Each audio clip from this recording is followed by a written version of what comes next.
اللهم صل وسلم وبارك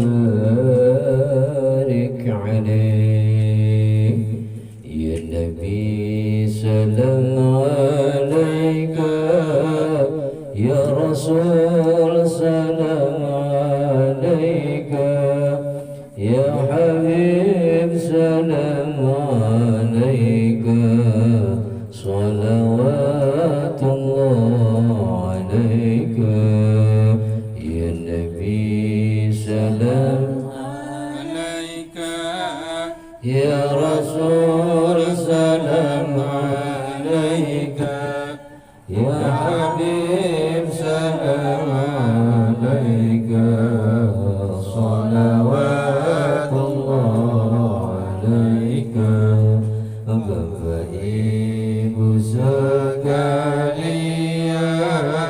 ini malam pengajian, pasang niat kita jalan menuju surga pilihan. Ya Nabi salam alaika, ya Rasul salam alaika, ya Habib salam alaika, salawatullah alaika. Buka mata, buka hati, pelajaran yang kita kaji, jauhkan pikiran dengki, segala hal jangan benci. Ya Nabi salam alaika, ya Rasul salam alaika, ya Habib salam alaika, salawatullah alaika. Insyaallah kita dapati ilmu manfaat sampai mati, berjalan lalu berlari, meninggalkan yang Tuhan benci. Ya Nabi salam alaika, ya Rasul salam alaika, ya Habib salam alaika, salawatullah alaika. Mari kembali berlari menuju ridho ilahi, semoga Allah ridhoi apa yang kita jalani. Ya Nabi salam alaika, ya Rasul salam alaika, ya Habib salam alaika, salawatullah alaika. Allahumma salli wa sallim wa barik alaih. Bismillahirrahmanirrahim. Assalamualaikum warahmatullahi wabarakatuh. Alhamdulillah, alhamdulillah, wassalatu wassalamu ala rasulillah. Ashhadu an la ilaha illallah wahdahu la syarika lah, wa ashhadu anna sayyidana Muhammadan abduhu wa rasuluhu la nabiyya ba'dah. Allahumma fasalli wa sallim ala sayyidina Muhammadin wa ala alihi wa sahbihi ajma'in. Faqad qala Allah ta'ala fi kitabihil karim wa huwa asdaqul qailin. أعوذ بالله من الشيطان الرجيم. بسم الله الرحمن الرحيم. قال رب اشرح لي صدري ويسر لي أمري واحلل عقدة من لساني يفقهوا قولي. وقال أيضا وما أمروا إلا ليعبدوا الله مخلصين له الدين حنفاء ويقيموا الصلاة ويؤتوا الزكاة وذلك دين القيم. وقال أيضا يا أيها الذين آمنوا اذكروا الله ذكرا كثيرا وسبحوه بكرة وأصيلا. وقال النبي صلى الله عليه وسلم طلب العلم فريضة على كل مسلمين والمسلمات. صدق الله العظيم وصدق رسوله النبي الحبيب الكريم ونحن على ذلك من الشاهدين والشاكرين والحمد لله رب العالمين. Hadratil Mukarramin, Bapak Ibu yang dimuliakan oleh Allah Subhanahu wa taala. Alhamdulillah sampai malam hari ini, detik ini kita masih diberikan panjang umur, sehat jasmani, sehingga kita dapat duduk bersama bermuajahah dalam rangka taklim rutinitas kita setiap malam Jumat dan malam Selasa, dan juga dalam zikir-zikirnya, ratibul haddadnya, senantiasa menjadi manfaat untuk kita semua fid dini wa dunia wal akhirah. Tiada kata dan tiada ucap yang paling indah yang seyogyanya kita sama-sama ucapkan selain kita mengucapkan rasa syukur kita kehadirat Allah Subhanahu wa ta'ala yang telah begitu banyak memberikan nikmat kepada kita berupa nikmat iman dan Islam, nikmat sehat jasmani dan rohani, nikmat panjang umur yang barakah, nikmat rumah tangga yang sakinah, mawaddah, warahmah, nikmat putra dan putri yang saleh dan salihah, nikmat rizki yang halal dan thayyibah. Salawat serta salam marilah kita sanjungkan kepada junjungan Nabi Yuna, Nabi besar kita Muhammad, yang telah membimbing, membina, membawa kita dari zaman kegelapan hingga zaman keterang yang terang benderang minadh dhulumati ilan nur, sehingga kita selaku umatnya masih setia mengikuti sunnah-sunnah Nabi besar kita Muhammad sallallahu alaihi wasallam, dan juga menjalankan fatwa-fatwanya, di mana sunnah dan fatwanya kita jalankan untuk menyelamatkan kita dari kehidupan dunia hingga kehidupan yang kekal abadi, yaitu yaumil akhirah. Senantiasa kita ditambah-tambah keimanan oleh Allah Subhanahu wa ta'ala. Jamaah yang dimuliakan oleh Allah Subhanahu wa ta'ala, minggu yang lalu kita membaca kitab Tanwirul Qulub, yaitu tentang seberapa banyak pintu taubah yang Allah terima, yaitu ada 8 perkara ya. Karena biar bagaimanapun kita adalah manusia, tidak akan selamanya hidup di dunia. Entah cepat atau lambat kita pasti akan kembali ke haribaan Allah Subhanahu wa ta'ala. Pasti, tidak ada kata istilah tidak. Kalau kita mencalonkan presiden, belum tentu kita jadi. Kalau kita mencalonkan jadi menteri, belum tentu kita aja. Kalau kita mencalonkan menjadi seorang gubernur pun belum tentu kita jadi. Kalaupun kita mencalonkan seorang bupati pun belum tentu kita jadi. Seorang wali kota, seorang camat, lurah, RW, RT belum tentu jadi. Namun hakikat kematian pasti akan terjadi. Kullu nafsin dha'iqatun. Maka kata Rasul, ta'jilut taubah, segera menuju ke pintu taubat. Siapa orang yang takjilut taubah, menyegerakan taubat, berarti kata umat kita menjadi umat Rasul yang sempurna, bahkan menjadi umat Rasul yang paling cerdas karena banyak mengingat kematian hingga ia langsung menuju ke arah pintu-pintu taubat, yaitu ampunan daripada Allah Subhanahu wa ta'ala. Sudah dikatakan minggu yang lalu bahwa badan kita, manakala badan kita sakit, Makanan apapun tidak ada manfaat ketika kita makan.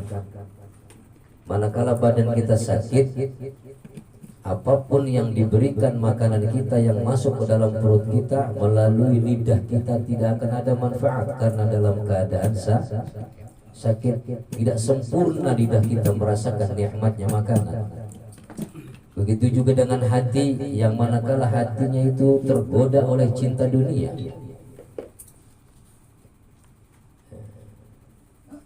tidak ada manfaat nasihat agama, sekalipun nasihat itu siang, malam, pagi, sore.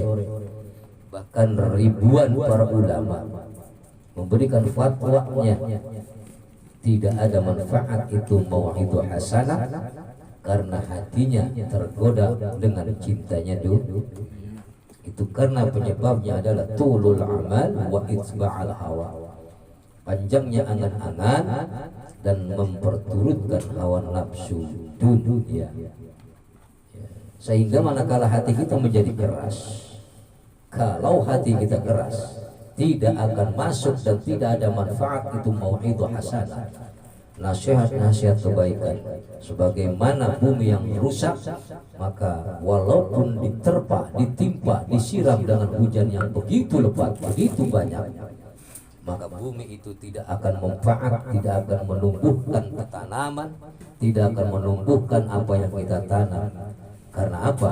Karena bumi itu rusak. Begitu juga kalau kita manusia dangkal hatinya, yang menganggap remeh dengan perintah Allah dan sunnah Rasul.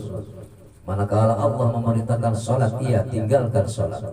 Manakala Allah memerintahkan untuk ta'lim wa ta'allim, belajar dan mengajar, ia tinggalkan ta'allim. Manakala ia disuruh mendatangi majlis-majlis ta'lim, bahkan ia lari dari majlis ta'lim, padahal sudah diberitahu bahwa memasuki raudhah miriyadil jannah, majlis-majlis ta'lim dan zikir adalah merupakan ibadah mahdhah dan fardunya fardu ain yang wajib kita datangi tanpa perlu diundang.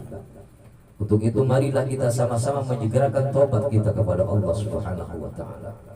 Pintu taubat masih terbuka selama nyawa kita masih ada dalam kandungan badan kita, selama nyawa kita masih belum berpisah dengan raga kita, maka pintu ampunan taubat masihlah berlaku bagi umat manusia dari Allah Subhanahu wa taala. Jadi pintu taubat itu ada 8 kemarin. Jadi tanda-tanda taubat itu diterima oleh Allah Subhanahu wa taala itu ada 8. Yang pertama yaitu orang yang takut akan menjaga lisannya daripada dusta dan ghibah. Masya Allah. Yang kedua apa? Jadi yang pertama, orang itu takut kalau lisannya itu dusta, ghibah, berbicara yang tidak ada manfaatnya, maka ia perbanyak dengan zikir dan baca Quran. Yang kedua, yaitu orang yang bakal diterima taubatnya, yaitu orang yang takut akan perkara memasukkan makanan ke dalam perutnya, ya, kecuali makanan itu yang halal walau qalilan, walaupun sedikit. Yang ketiga, orang yang diterima taubatnya orang yang takut pada perkara penglihatannya. Pak Rahmat, penglihatan matanya harus dengan melihat yang baik-baik saja, jangan melihat pantat-pantat bahenol. Kalau melihat pantat bahenol, ya berarti belum takut. Jadi orang yang diterima taubatnya takut kalau ngelihat yang terasa ada syahwat di matanya, ya gitu.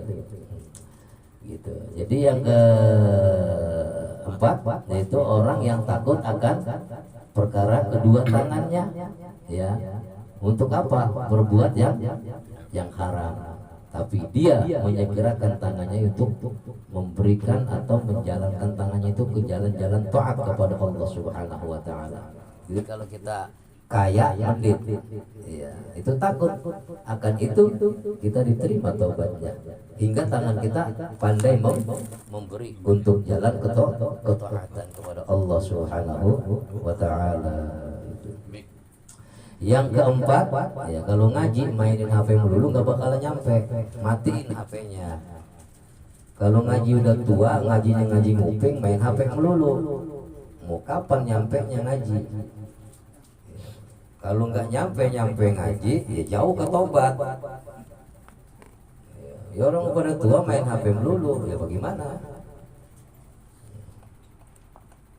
Kalau ditanya tuh tadi perkara taubat, pintu taubat ada berapa? 3, nggak ketemu itu kalau dijawab. Coba kalau ngomongin orang, seminggu masih hafal. Yang keempat ya adalah orang yang takut perkara kedua tangannya dari apa? Ya kalau orang kaya medit, maka ia jalankan tangannya itu untuk ketaatan, dermawan, memberi. Tangan lebih baik di atas daripada di. Yang kelima, orang itu takut akan perkara kedua kakinya untuk melangkah maksiat kepada Allah. Namun ia langkahkan kakinya kepada jalan ketaatan kepada Allah. Yang keenam, yaitu orang yang takut, yang diterima taubatnya orang yang takut perkara apa? Hatinya. Ya, sehingga hatinya itu apa? Takut dia perkara beranteman, godok, marah, hasut, dengki kepada teman-temannya, hingga ia jadikan nasihat dan rasa cinta kasih sayang terhadap sesama muslim.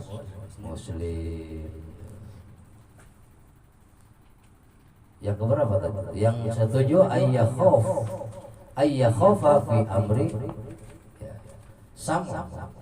Jadi yang ketujuh takut akan perkara telinganya. Takut dia kalau ngedengar omongan-omongan yang Masya Allah yang tidak baik, hingga ia pergunakan telinganya tidak akan mendengar yang tidak baik, illal haq, kecuali mendengarkan yang baik, yang baik-baik. Yang kedelapan, orang yang diterima tobatnya takut akan perkara apa? Perkara tentang ketaatan kepada Allah yang ikhlas, ikhlasnya kepada Allah Ta'ala. Dan wayajtanibur riya, menjauhkan daripada riya, wan nifaq, dan munafik. Nah, 8 perkara itulah yang menyebabkan orang diterima tobatnya oleh Allah Subhanahu wa ta'ala. Namun kebanyakan yang 8 ini bukan takut, tapi malah disengaja. Betul. Maka kita harus ta'jilu taubah, sadar diri, segala sesuatunya kita harus khauf, takut, khawatir akan siksa dan adab Allah Subhanahu wa ta'ala. Kita lanjutkan yang selanjutnya adalah qala al-mu'allif rahimahullahu ta'ala wa nafa'ana bihi wa bi'ulumi fid dharain amin amin ya rabbal. Fatihah ila hadratin Nabi Mustafa Muhammad sallallahu alaihi wasallam wa ala alihi wa sahbihi wa dzurriyyati ma'in khususan hadrati Syekh Muhammad Amin Al-Qurdi rahimahullahu ta'ala. Al-Fatihah. A'udzu billahi minasy syaithanir rajim. Bismillahir rahim. Alhamdulillahi rabbil alamin arrahmanir rahim maliki yaumiddin. Iyyaka na'budu wa iyyaka nasta'in ihdinas siratal mustaqim siratal ladzina an'amta 'alaihim ghairil maghdubi 'alaihim waladdallin.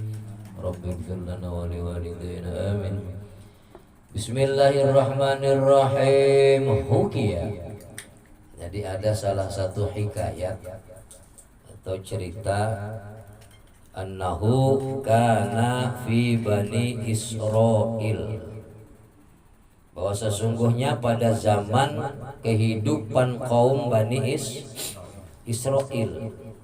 Kaum Bani Israil ini keturunan daripada Nabi Yakub alaihi salam. Nabi Yakub adalah putra daripada Nabi Ishak. Nabi Ishak putra daripada Nabi Ibrahim. Ada sebuah keterangan bahwa Nabi Yakub tuh pernah punya istri arba'ah, yaitu empat. Nah, dari istri empat itu Nabi Yakub punya keturunan sampai sebanyak 12. Maka 12 itulah menjadi kubuk. Jadi kubuknya 12 yang tinggalnya di Palestina tuh dulu kala tuh. Makanya sekarang di Palestina lagi apa? Lagi peperangan melulu. Jadi sekarang tinggal suruh pada tobat. Dulu kala ketika pada zaman Bani Israel, konon katanya ada sabun. Sabun bukan sabun mandi. Sabun itu artinya seorang pemuda. Ya. Kalau zaman dulu mah, kalau sekarang mah pemudanya kayak Pak Rohmat gitu. Yang udah waktunya muda tua tobat. Pada zaman Bani Israel, keturunan daripada Nabi Yakub, Ishak, wa Musa. Dulu ada seorang pemuda abadallah 20 sanatan. Saat itu seorang pemuda ibadah kepada Allah selama 20 tahun. Masya Allah. Ibadah 20 tahun itu kira-kira orang zaman sekarang ibadah baru seminggu udah sombongnya ke bina-bina. Benar.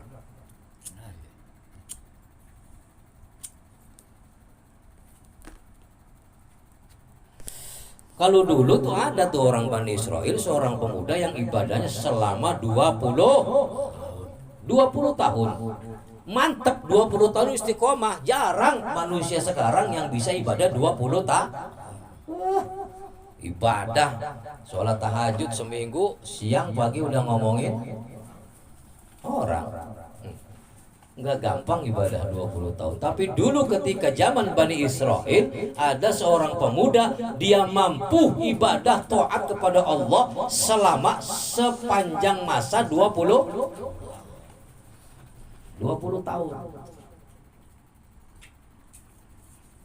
Masya Allah. Thumma asahu 20 sanatan. Kemudian ketika ia sudah beribadah selama 20 tahun, seiring sejalannya waktu, 20 tahun kemudian itu si pemuda maksiat kepada Allah. Artinya berbuat aniaya, menzalimi diri sendirinya, dia ingkar kepada Allah Subhanahu wa ta'ala. Coba ibadah 20 tahun, maksiat 20. Kita mah nggak bisa ibadah 20 tahun, nggak bisa. Kalau maksiat 20 tahun pasti. Makanya masa silam ya fi'il madi kita nggak bakal bisa nabung dunia, nggak bisa bakal nabung akhir. Yang dapat kita tabung hasilnya adalah dosa. Maka kata mu'alif, tolakut dunya wa khawful fitana. Orang yang panjang angan-angan, punya kemauan banyak, ya, hasilnya cuma apa? Dosa. Maka Allah ciptakan manusia, ya, Allah miliki yang namanya hamba Allah. Itu hamba Allah yang mampu memutuskan dunianya karena takut akan fitnah. Tuh, dunia mau fitnah, hidup di dunia mau fitnah, terlaknat semua juga. Di dunia ini pasti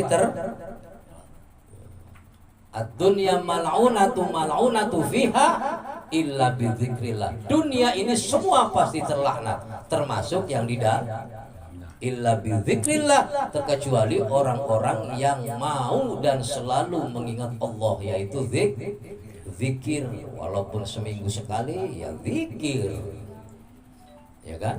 Yang dimaksud di dalamnya itu rumah, mobil, motor, harta benda kita nggak buat ingat kepada Allah, maka dilaknat sama Allah Subhanahu. Orang kaya yang hartanya banyak, waktu korban nggak korban, dilaknat sama Allah Subhanahu. Jadi ketika pemuda itu ibadah 20 tahun, kemudian ia bermaksiat juga kepada Allah 20 tahun, summa nadhara fil mir'ati, kemudian ia melihat pada salah satu cermin, yaitu kaca. Jadi seketika itu dia pas ngaca ngelihat dirinya tuh, si pemuda nih, namanya Rahmat pemudanya. Seketika ia melihat kaca, fara'a syaiba fi lihyatihi. Jadi ketika ia lihat di dalam kaca itu, terlihat di dalam dirinya itu ada jenggotnya sudah putih, artinya beruban. Masya Allah. Rahmat pas ngajar taunya jenggotnya uban, maka sekarang mah dia enggak tumbuhin jenggotnya, dicukur melulu karena tumbuh fasa'ahu dzalika. Ya sekarang maka banyak kan gitu tuh, ngilangin uban jadi dicukur. Fasa'ahu dzalika, kemudian apa? Itu pas ngelihat tuh si pemuda di kaca jenggotnya beruban, fasa'ahu dzalika, dijadikannya ya pelajaran, dijadikan guru itu uban. Hingga ia terhentak dalam hatinya, jiwanya kembali ingin iman kepada Allah dalam hatinya. Ya Allah, benar ya, udah tua nih gua. Kata siapa? Gantilah kata Maujud, taruh lagi. Ternyata sudah Kemudian ini si pemuda faqala, berkata dalam hatinya sambil mengiang begitu. Ya. Apa yang ia katakan si pemuda itu? Ilahi, ya Allah, ata'tuka 20 sanatan. Ya Allah, aku telah melakukan ketaatan ibadah kepadamu selama 20 tahun. Dalam benaknya ia berbicara. Summa asaituka 20 sanatan. Kemudian aku bermaksiat kepadamu ya Allah selama itu juga, yaitu 20 tahun. Lalu si pemuda ini dalam benaknya bertanya, fa idza raja'tu ilaika fahal taqbaluni. Ya Allah, andai kata aku ingin kembali kepadamu, fahal taqbaluni, apakah engkau menerimaku ya Allah? Kata siapa? Kata Pak Rahmat sama Maujud, biar gak timpang. Lalu kemudian si pemuda fasami'a qailan yaqul, lalu terdengar ucapan wala yara syahsuhu, yang suara itu tidak nampak, tidak terlihat wujud manusianya. Siapa yang berbicara? Tapi terdengar. Bagaimana suara itu berbunyi? Bunyinya ahbabana ahbabtana fa ahbabnaka. Jadi ahbabtana fa ahbabnaka, jika engkau mencintaiku maka aku pun akan mencintaimu. Itu suara yang didengar oleh si pemuda, yaitu Rahmat wa maujudah. Terdengar itu suara. Wa tarakatana fa taraknaka, tapi apabila engkau meninggalkanku, kata suara itu, maka aku pun akan meninggalkanmu wahai Rahmat wa maujudah. Jadi kalau demen Allah tambah demen, kalau Allah ditinggalin ya Allah bakal tinggalin.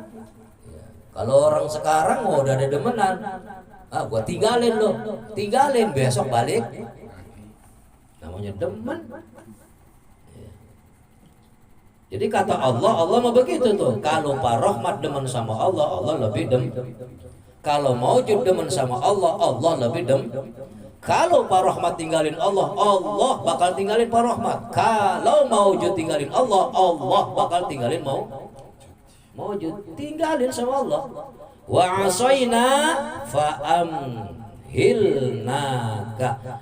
Dan jika kamu melakukan kemaksiatan, Fa'amhilnaka, maka aku tidak akan peduli kepadamu. Artinya Allah terdiam, Allah tersenyum, Allah melihat. Manakala kita selaku makhluknya, manakala kita selaku hambanya melakukan cinta kepada Allah, Allah makin cinta jauh kepada Allah, Allah makin jauh. Ketika kita bermaksiat kepada Allah, maka Allah tidak akan peduli, karena Allah punya ukuran. Kalau di dunia itu tidak ada hisab, sedangkan hisab adanya di akhir. Di akhirat ada hisab, tapi tidak ada perbuatan. Itu Allah. Maka ketika kita bermaksiat, kita nggak bakalan diusikin sama Allah. Lu mau nyali, mau nyolong silahkan, nggak diapa-apain sama Allah. Lu mau nipu, monggo silahkan.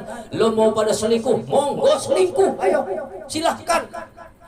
Allah tidak akan peduli, tapi Allah melihat dan Allah tersenyum apa yang kita lakukan. Jadi kata Allah, lu maksiat ya bodoh amat, ya kan? Yang penting gua punya hisaban nanti di akhir. Boleh lu di dunia menang, boleh lu melakukan apa aja, gua diam. Tapi di akhirat kata Allah, tunggu saatnya, yang di saat itu kau bakal tidak akan bisa berkutik. Manakala kau punya amaliyah yang baik, akan aku masukkan ke dalam surga. Manakala kau banyak amaliyah sayyiatnya, jeleknya, kau akan aku masukkan ke dalam neraka. Na'udzubillah. Jadi kalaupun kau maksiat, kata Allah, aku tidak peduli kepadamu. Wa in raja'tu ilaina qabbalnaka. Dan jika sesungguhnya engkau akan kembali lagi kepadaku, kata Allah, qabbalnaka, maka aku akan menerimamu rahmat wa maujuda. Diterima kalau mau kembali. Sekalipun kita bermaksiat, tiap hari tobat lagi, tiap hari maksiat, tobat lagi, besok maksiat, besok tobat lagi, diterima tetap sama Allah.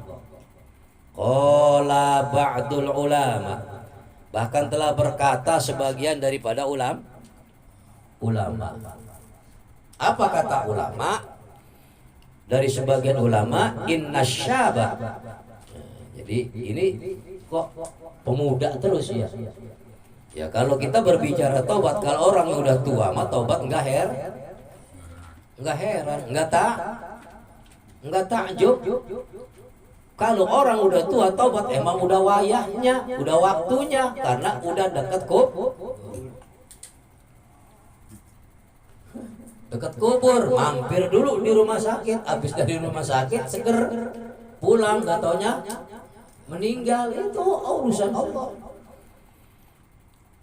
Kata sebagian ulama, inna syaba idza baka min dzunubihi wa'tarafa bi'uyubihi inda sayyidihi wa mahbubihi. Jadi sesungguhnya seorang pemuda itu manakala ia menangis, meratap, menangisi daripada dosa-dosanya, wa'tarafa bi'uyubihi, dan ia mengakui keaibannya, kesalahannya, kelalaiannya, inda sayyidihi, di hadapan Allah, wa mahbubihi, yang dia cintainya.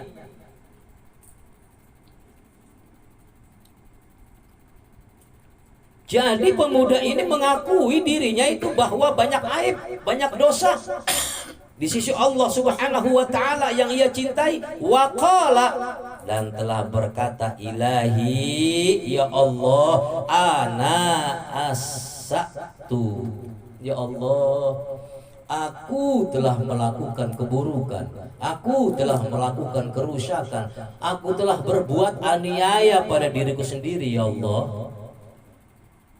Kata Rahmat wa maujuda. Yaqulullahu ta'ala, kemudian Allah Subhanahu wa ta'ala berfirman, wa ana satartu, jika engkau melakukan keburukan, maka aku yang akan menutupi keburukanmu, menutupi kesalahanmu, menutupi kejelekanmu. Fayaqul, kemudian ini si pemuda ngomong lagi, ilahi, ya Allah, ana nadamtu, aku bersedih ya Allah, Sedih itu pemuda. Fa yaqulullahu ta'ala, maka Allah menjawab, berfirman Allah Ta'ala, wa ana alimtu, dan sesungguhnya aku tahu kau dalam keadaan bersedih, aku tahu kau dalam keadaan berbuat kerusakan, menganiaya dirimu, aku tahu, kata Allah. Fayaqul, si pemuda berbicara lagi, ilahi ya Allah, raja'tu, bagaimana andai kata aku ingin kembali kepadamu ya Allah. Fayaqulullahu ta'ala, maka Allah berfirman, Allah menjawab kepada si pemuda itu, qabiltu, aku terima apa yang kau inginkan, kembalimu aku terima, aibmu aku tutupi, perbuatan rusakmu mendolimi dirimu sendiri aku tahu. Jika kau ingin kembali kepadaku, maka kata Allah, qabiltu, aku terima permintaanmu. Masya Allah, begitu murahnya Allah kepada hambanya, kepada ciptaannya. Yang sedemikian rupa Allah menciptakan makhluk yang sempurna yang namanya manusia dengan qada dan qadarnya. Ada yang kaya, ada yang miskin, ada yang cantik, ada yang jelek, ada yang ganteng, ada yang menyon dan lain sebagainya. Komplit Allah ciptakan. Tapi Allah tidak menutup daripada aib dan dosanya untuk mengampuninya. Allah tahu apa yang telah hambanya, makhluknya lakukan. Allah diam dan tidak peduli. Tapi manakala makhluknya yang namanya manusia, hamba yang namanya manusia, jika ia ingin kembali ke jalan Allah, maka Allah akan terima. Wa fil asari, dan pada dalam satu asar, anna Allah Ta'ala, bahwa sesungguhnya Allah Subhanahu wa Ta'ala berfirman, ayyuhal abdu idza tubta summa naqatta fala tastahi an tarji'a ilaina saniya.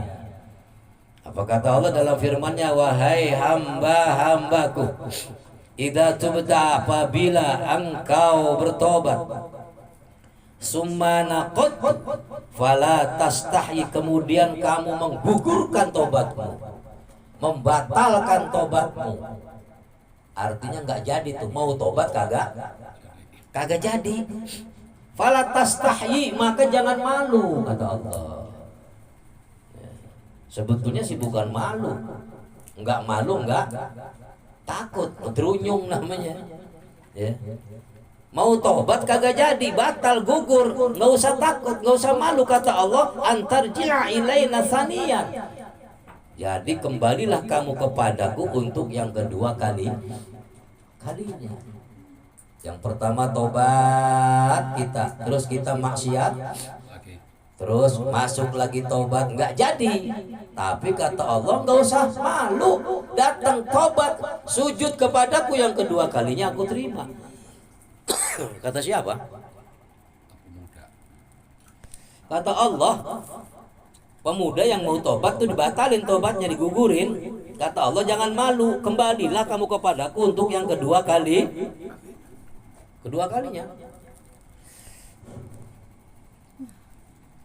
Wa idza naqata saniyan fala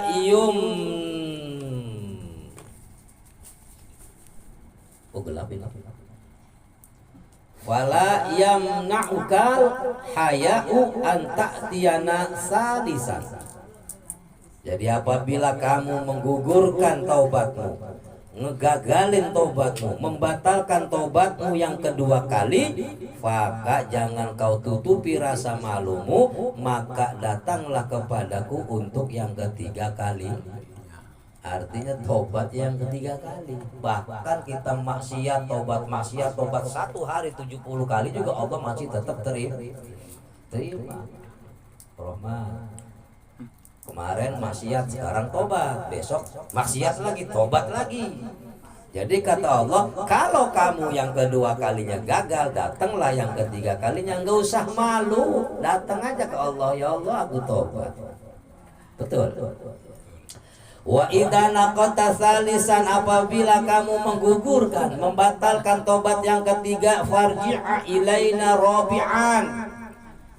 Rahmat wa maujuda, apabila kau menggugurkan tobatmu yang ketiga kali, enggak usah malu, datanglah kamu kepadaku dengan tobat yang keempat. Masya Allah, udah 4 kali tuh. Besok maksiat, besok tobat lagi.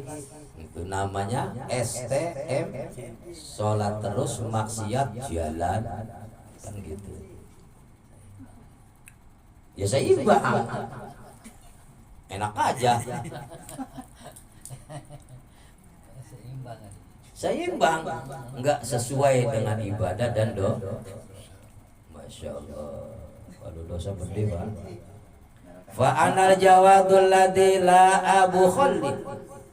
Maka sesungguhnya aku adalah orangnya apa? Aku adalah zat. Zat itu Allah, allazi zat. Maka sesungguhnya aku adalah zat yang maha dermawan. Loyalitasnya tinggi kalau Allah. Buat siapa? Buat makhluk terutama syabun rahmat wa maujudah. Bahwa kata Allah, aku adalah zat yang maha dermawan, loyalitasku sangat tinggi. La abu khalli, aku tidak akan bakhil, tidak akan medit, tidak akan pelit dari taubatmu. Mau berapa kali taubat, mau beberapa kali maksiat, taubat lagi, maksiat lagi, taubat lagi. Kata Allah, aku adalah yang maha dermawan, yang maha loyalitasnya tinggi, enggak pelit. Allah mah pasti diterima. Udah 4 kali tobat masih diterima. Wa anal halim walladzi la ubakhilu, la abakhilu. Dan sesungguhnya aku adalah zat yang maha pemaaf, dan aku tidak akan menyiksamu dengan segera. La u'ajjilu, dan aku tidak akan menyegerakan siksa kepadamu. Jadi kalaupun Pak Rahmat, kalaupun maujud melakukan kemaksiatan, besok tobat, maksiat lagi, tobat lagi. Kata Allah, aku adalah zat yang maha pemaaf, dan aku tidak akan menyegerakan siksa kepadamu. Ya rahmat wa maujud, wa maujud. Enggak, maksiat di dunia enggak mungkin disiksa di dunia, disiksanya tapi nanti. Makanya enggak disegerakan kata Allah. Nanti kalau sudah dihisab di yaumil mahsyar, itu baru diproses melalui timbangan, mana amal beratnya, yang mana amal timbangan yang sayyiatnya, baru di situ disegerakan. Sekarang mau boleh, silakan, ayo asal kuat, monggo bahenol nerkom. Kata Allah, yo monggo, mumpung masih kuat, enggak buru-buru aneh siksa, kata Allah. Wa analladzi asturu 'alal 'asi, dan sesungguhnya aku adalah zat yang maha menutupi maksiatmu, yaitu maksiat kita nih. Allah tutupin, masya Allah. Kita nyolong, diam-diam, indik nyolong, nggak ketahuan, ditutupin sama Allah. Kita jalan sama bini orang, diam-diam, SMS-an, besok pagi jalan, diam-diam, ditutupin sama Allah.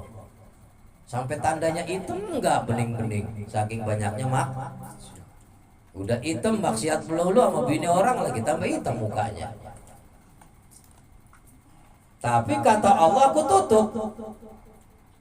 Karena apa? Wa analladzi asturu 'alal 'asi, bahwasanya sesungguhnya aku adalah zat yang maha menutupi maksiatmu.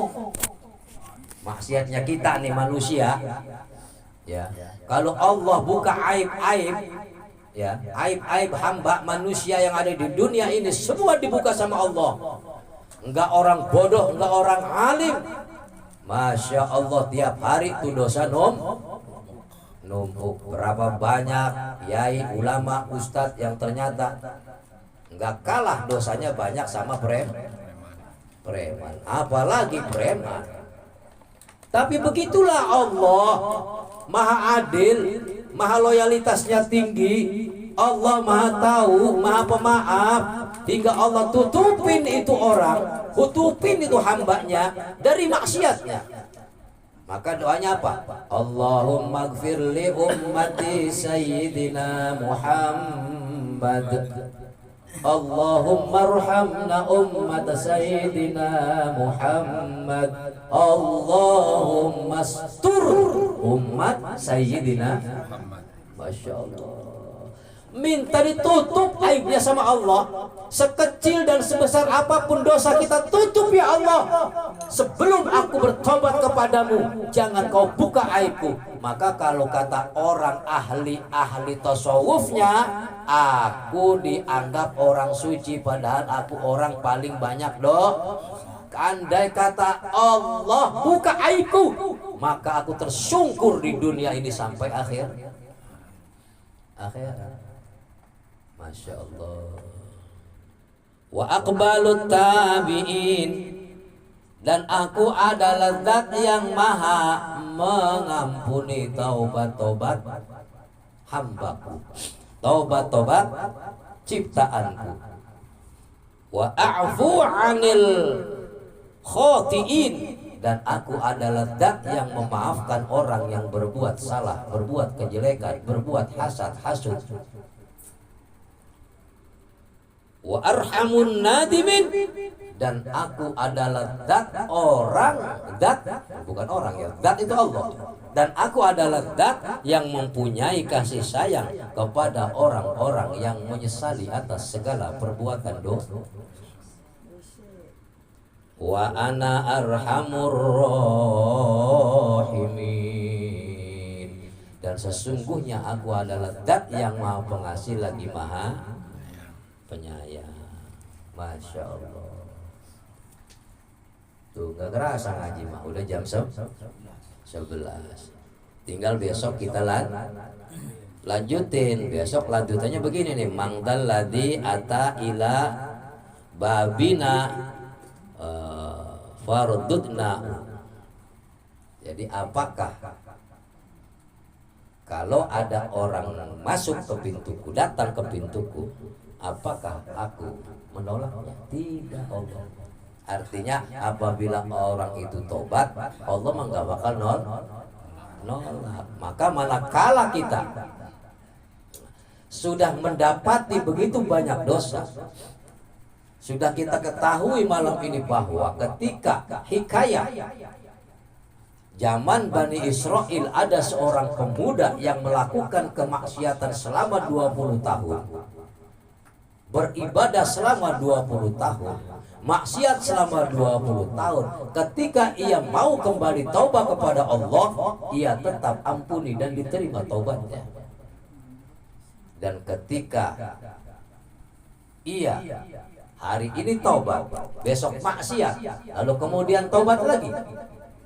Taubat pertama, kedua, ketiga, dan keempat. Bahkan dalam satu hari 70 kali kita melakukan maksiat tobat, Allah tetap akan mengampuni. Kenapa? Karena Allah zat yang maha dermawan, zat yang maha loyalitasnya tinggi, yang tidak pelit daripada pemaaf. Dan Allah maha pemaaf, lagi maha mengetahui atas segala perbuatan hambanya, hingga Allah tahu dan Allah akan tutupi aib-aib kita selaku hambanya.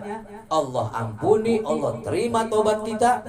Kenapa? Karena Allah adalah zat yang maha pemaaf, dan Allah adalah zat yang mempunyai sifat Rahman dan Rahim. Itulah Allah Subhanahu wa ta'ala. Maka hamba Allah, umat Muhammad yang terbaik dan yang sempurna adalah ta'jilut taubah, untuk menyegerakan kita taubat kepada Allah. Fafirru ilallah, kembali kepada Allah, yaitu mengikuti perintah Allah, meninggalkan larangan-larangan Allah. Terutama jangan pernah kita meninggalkan sholat kalau terlambat ada syaratnya, kita qadha. Kenapa? Karena innas sholata tanha 'anil fahsya'i wal munkar. Jadi sholat itu dapat mencegah perbuatan keji dan mungkar. Wallahu a'lam bishawab. Assalamualaikum warahmatullahi wabarakatuh. Ya Rabbi bil Mustafa balligh maqasidana waghfir lana ma madha ya wasi'al karami ya Rabbi bil Mustafa balligh maqasidana